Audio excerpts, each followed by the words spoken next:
प्रार्थना नहीं करते वो अपने ऊपर बोझ लिए घूमते हैं। लेकिन बाइबल कह रही है इस बात के लिए, कह रहा है कि अगर अपना बोझ आपने यीशु मसीह को देना है, अगर अपना बोझ आज परमेश्वर को देना है, तो कह रहा है कि आपको प्रार्थना और विश्वास करना पड़ेगा। कह रहा है दो काम करने हैं, प्रार्थना और विश्वास। अगर आज आप विश्वास के साथ प्रार्थना कर रहे हैं, विश्वास के साथ चर्च में बैठे हैं, विश्वास के साथ आप वचन को सुन रहे हैं, मैं कह रहा हूं जय चर्च, आपका बोझ यीशु उठाने वाला आज रात यीशु मसीह के नाम में। आमीन। आपने जितना साल हो गए थक गए, आप बोझ उठाते उठाते, अपने बच्चों की पढ़ाई का बोझ उठाते थक गए हो, आप रो रहे हो, गिड़गिड़ा रहे हो, लेकिन बाइबल कह रही है उनको रोना पड़ता है, उनको परेशान होना पड़ता है जो लोग परमेश्वर को अपना बोझ सुबह उठकर नहीं देते, जो लोग रात को बिस्तर पर जाने से पहले अपना बोझ यीशु मसीह को देकर जाते हैं प्रार्थना में, उनको खुशखबरी मिलने वाली है, सुबह उनका बोझ हल्का होने वाला। चर्च बोझ से दबे हारे लोगों, मेरे पास आओ, किसके पास आओ? मेरे पास। जब आप सुबह उठकर यीशु के पास नहीं आते, प्रार्थना में नहीं आते, तो आपका बोझ क्यों उठाएगा? बहुत सारे लोग प्रार्थना नहीं करते, घर से चले जाते हैं ऐसे ही, बाइबल नहीं पढ़ते, घर से चले जाते हैं ऐसे ही। दुकान में क्या आएगा? दुकान में जीरो आएगी, ग्राहक नहीं आएंगे, प्रॉब्लम्स आएंगी। चलते हुए पानी पर मच्छर नहीं बैठता, लेकिन जो पानी रुक जाता है उसके ऊपर मच्छर बैठता है। पतरस के ऊपर समस्या कब आई? जब उसकी प्रार्थनाएं रुक गई। आपको बता रहा हूं कि अगर आप चलते रहेंगे प्रभु में, मैं कह रहा हूं जो उसकी आज्ञाओं को मानते रहेंगे, परमेश्वर आपकी तरक्की करने वाला इस रात यीशु मसीह नासरी के नाम में।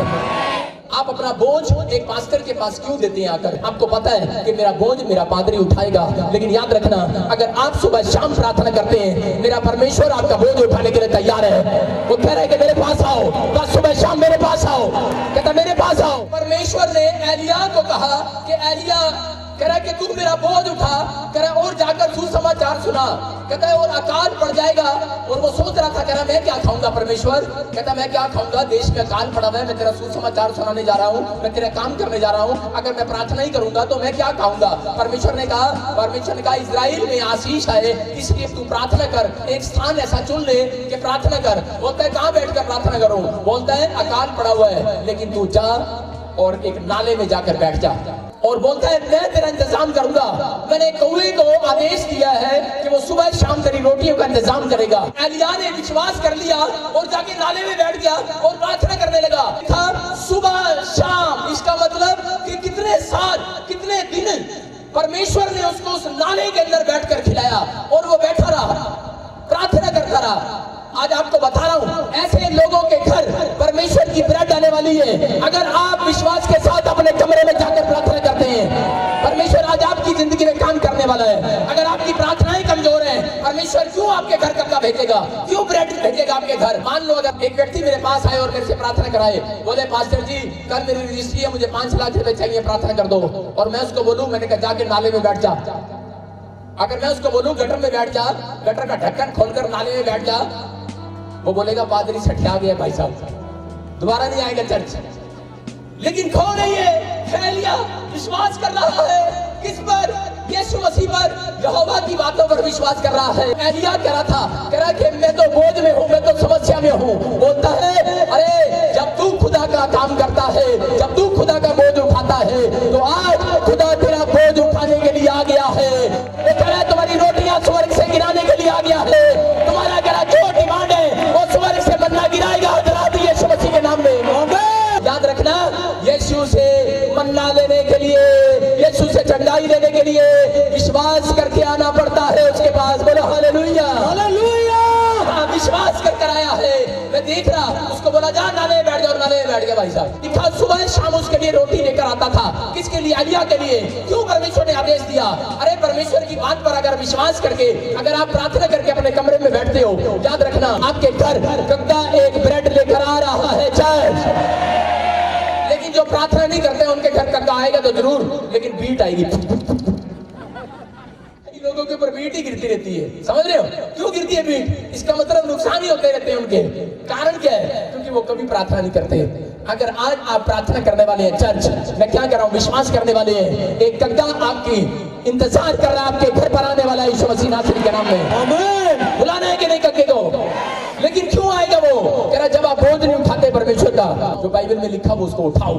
जो बाइबल में लिखा प्रार्थना कर तो प्रार्थना कर। परमेश्वर कभी भी किसी के घर ब्रेड नहीं भेजता जब तक वो प्रार्थना नहीं करता। तब तक वो कौवे को आदेश नहीं देता।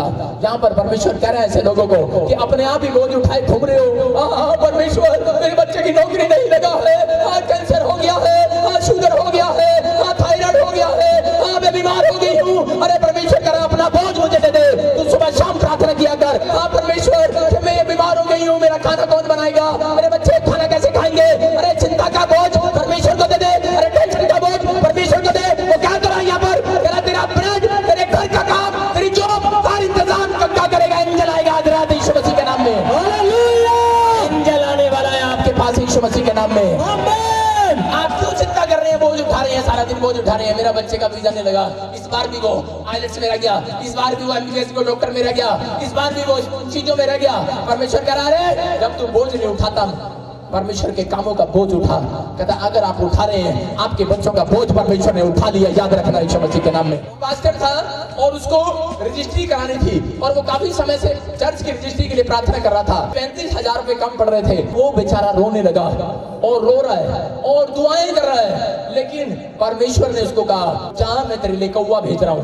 पहले थोड़ी देर विश्वास नहीं किया उसने कहा अब कोई आया तो है नहीं, कल सुबह मुझे 10 बजे यहाँ से निकलना है और दोपहर को मेरी रजिस्ट्री होनी है। कहता कि अब मैं क्या करूँ। उसने बेचारे ने विश्वास के साथ अपनी साइकिल में पैडल मारने शुरू कर दिए। तो उसी समय एक आदमी उसको मिला साइकिल पर और उसने कहा भाई साहब ये अखबार कर पढ़ लेना। मैंने तो पढ़ ली है। उसने कहा मैंने क्या करना अखबार का, यार मैंने रजिस्ट्री कराने जाना है। उसने कहा नहीं अखबार ले ले। अखबार जब उसने लिया, उसने खोल कर देखा, अखबार में पूरे 35,000 रुपए पड़े हुए थे। Hallelujah hallelujah. साढ़े वास्ते कग्गा आ गया है। आमीन। मेरी बात समझ रही हो कि नहीं? आपके लिए कोई कग्गा आने वाला है। आपके घर मिराकल मनी होने वाली है। आपके बच्चे टॉप करने वाले हैं सबसे बड़े यीशु मसीह के नाम में। परंतु जब तू प्रार्थना करे तो अपनी कोठरी में जा और द्वार बंद करके अपने पिता से जो गुप्त में है प्रार्थना कर। अपनी कोठरी में जा, द्वार बंद कर और प्रार्थना कर। जो पिता गुप्त में और तेरी गुप्त की हुई प्रार्थनाओं का उत्तर देने वाला है। एलिया ने नाने की कोठरी सुन लिया। अगर आपके पास नहीं है, आपके बाजू में गटर है, जाकर ऊपर ढक्कन लगा दो, बैठ जाओ उसमें कोठरी में और जाकर बैठो उस कोठरी में और प्रार्थना करना स्टार्ट करो। मैं क्या कह रहा हूँ, पिता गुप्त में देखता है, एकांत में देखता है। लेकिन हाँ जी भैणे तू भी आजा, भैणे तू भी आजा, आप बह के प्रार्थना करेंगे। मैं तेरे तो नहीं होती हूँ, बासियां मार दिया सारा दिन। ऐ कर देगी तो ऐ जोर ला देगी बड़ा जा, मैं तो हार्ट की मरीज आ, ऐ जोर ला देगी, ऐ प्रार्थना तू प्रार्थना करी जा, मैं तो हार्ट की मरीज आ। परमेश्वर कह रहा है एकांत में जा अपनी कोठरी में। परमेश्वर देख रहा है तुम्हें। अगर आपकी ब्रेड घट रही है, अगर आपका पैसा घट रहा है, आपका बिजनेस घट रहा है, आपका कुछ भी घट रहा है, अगर घट रहा है, परमेश्वर कह रहा है कि कोठरी में जाओ और मांगना स्टार्ट करो परमेश्वर से। आज ही घटी पूरी होने वाली है, आज ही कौवा आने वाला है, आज ही समस्याएं दूर होने वाली हैं। पादरी पादरी मार्गी में पादरी ऐसे हो जाएगा भाई साहब, घर पे नहीं है भाई साहब। अपनी कोठरी में जा। किससे आशीष पाना है आपको? परमेश्वर से।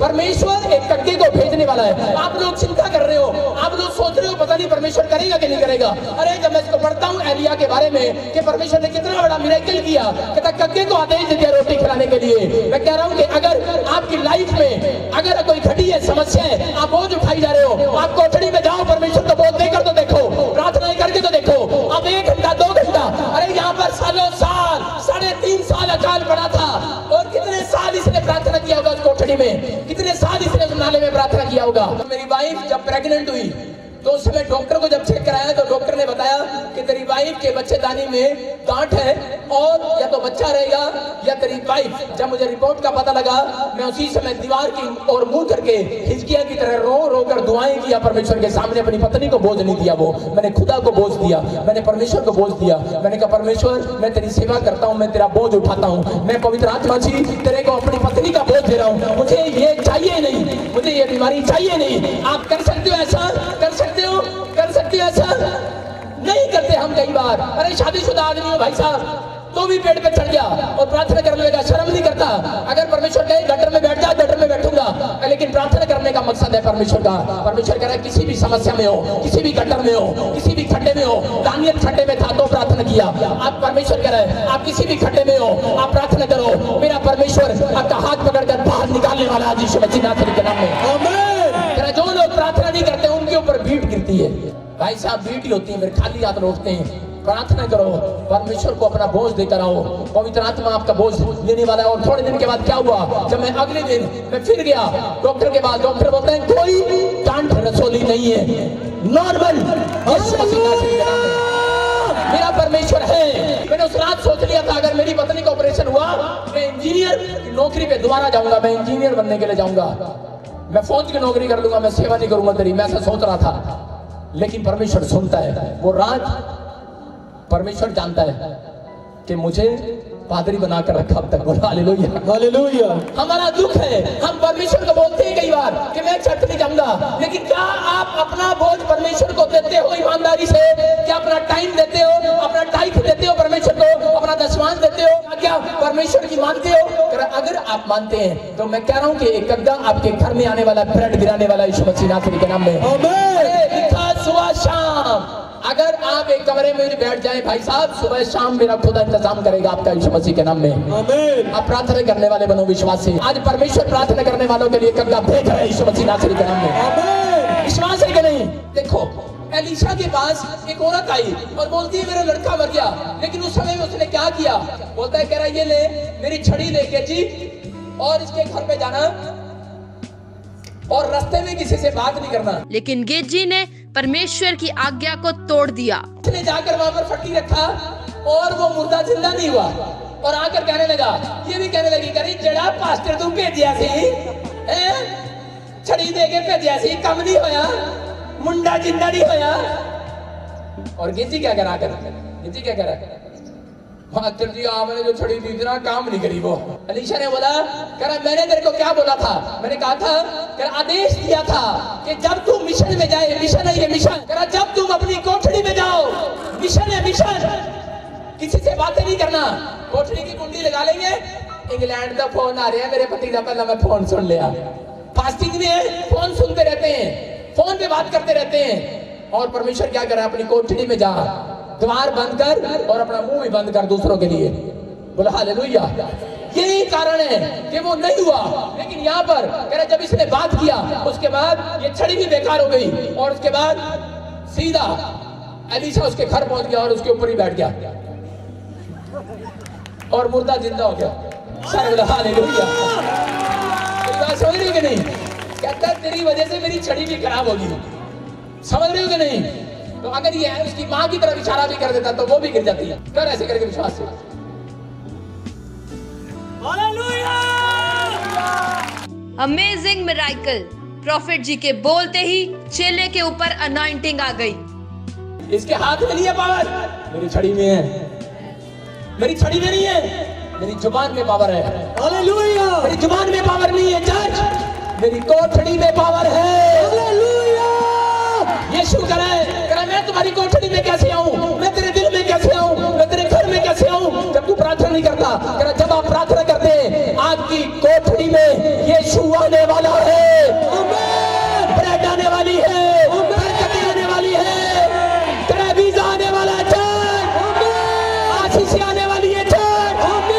मैं कह रहा हूं कि आज रात रिपोर्टें नॉर्मल होने वाली है। आपके शरीर में, आपकी कोठड़ी में यीशु हाथ डालकर पत्थरियों रसोलियों को बाहर फेंकने वाला चर्च। सुलेमान ने जब 2 खंबे बनाए, देखो ये 2 खंबे मेरे पास हैं कि नहीं, उसने जब खंबा बनाया मंदिर का और उसने क्या किया, एक खंबे का नाम रखा यकीन और एक का नाम रखा बोझ। उसका साइन ये था, कह इजराइलियों को अंदर आने के लिए बता रहा था, कह यकीन रखो, कह इस लेंटर का बोझ इन 2 खंबों ने उठा लिया है। हालेलुया। हालेलुया। उठा रखा है। आपके घर का बोझ किसने उठा रखा है? बाहर लेंटर ने उठा रखा है कि नहीं? 2 खंबों ने उठा रखा है कि नहीं? कहता ये मिनिस्ट्री बीबीएसएम मिनिस्ट्री, कहता अगर जितने लोग यहाँ पर आते हैं, कहता आपका बोझ ये मिनिस्ट्री उठाकर यीशु को देने वाली है आज यीशु मसीह के नाम में। कह रहा है कि अगर आज आप प्रार्थना नहीं करते हैं तो यकीन करो मेरे यीशु ने, विश्वास करो आपका बोझ उठा रखा है। चर्च अपने हाथों को उठाओ और कहो परमेश्वर मैं आपसे प्रार्थना करूंगा। जितने लोग आज ये फैसला ले रहे हैं कि मेरे प्रभु मैं आपसे प्रार्थना ही किया करूंगा, परमेश्वर आज रात इनके घर पवित्र आत्मा वो कद्दा इनका पासपोर्ट वीजे का लेकर आए यीशु मसीह नासरी के नाम में, गवर्नमेंट जॉब को लेकर आए यीशु मसीह के नाम में। वो ब्रेड इनका इंतजार करे यीशु मसीह नासरी के नाम में। मेरे प्रभु ये ब्रेड का इंतजार न करें, ब्रेड इनका इंतजार करें आज घर पर जाते यीशु मसीह के नाम में। पवित्र आत्मा में इसी से मैं आशीष को खोलता हूँ यीशु मसीह नासरी के नाम में। आशीष को खोलता हूँ, आपकी रजिस्ट्री होने पाए इस साल में यीशु मसीह नासरी के नाम में। आपके जो खो दिया है, अगर किसी ने कोई औलाद खो दी है, कोई बच्चा खो दिया है, निराश होने की जरूरत नहीं है। परमेश्वर फिर से तुझे औलाद देने के लिए जा रहा है, फिर से तेरी शादी होने के लिए जा रही है। तलाक हो गया, निराश मत हो, परमेश्वर फिर से तुझे ब्लेसिंग देने वाला यीशु मसीह के नाम में। जो बांझ है उनको बच्चे होने के लिए जा रहे हैं, ब्रेड आ रही है आपके पेट में। यूरिक एसिड जाए, थायराइड जाए, कैंसर जाए, रसोलियां जाए, गिल्टियां जाए, आउट आउट आउट यीशु मसीह नासरी के नाम में। फ्री हो जाओ यीशु मसीह के नाम में। बोलो आमीन। प्रॉफिट जी बहुत बड़ी गवाही है। ये दोनों सिस्टर कनाडा जाने के लिए अप्लाई कर रहे थे, बट इनको पीआर और वीजा नहीं मिल पा रहा था। ये बहुत ज्यादा इन्होंने बहुत एस्ट्रोलजर्स के पास गए, बट इनको कोई फर्क नहीं पड़ा। जब आप ये फर्स्ट टाइम चर्च में आए, आपने लेहन की और आप प्रोफेसी कर रहे थे, जो कनाडा का वीजा चाहते हैं मेरा परमेश्वर उनको देने जा रहा है। इस दोनों बहनों ने इस प्रोफेटिक वर्ड्स को रिसीव किया। ये बता रहे हैं कनाडा के वीजे पर और पीआर से ब्लेस हो चुके हैं।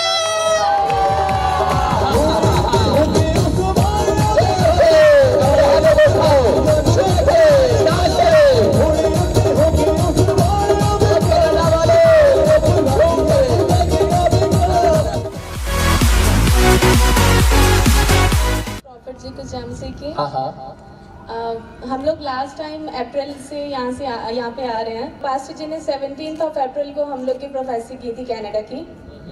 हम लोगों ने स्पेशल बीज भी बोया और ले हैंड प्रेयर करवाई। बहुत सारे एस्ट्रोलॉजर्स के पास पिछले 8 साल से जा रहे हैं, बहुत पैसा खराब किया हम लोगों ने। जो कहीं भी बोलता था जाने के लिए, ये धागा बनवा लो, कुछ भी कर लो, सब किया, बट फाइनली परमेश्वर ने हमारी सुन ली। तो now all thanks to Lord Jesus Father and Holy Spirit, जिन्होंने हमारा काम बना दिया। तो ये परमेश्वर है।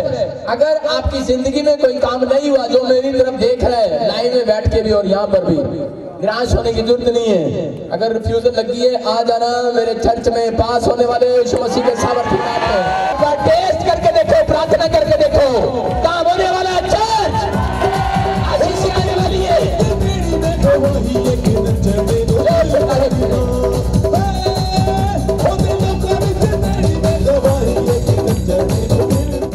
You can also have your lay hand prayer done in Prophet Bajinder Singh Ministry and receive your blessings abundantly.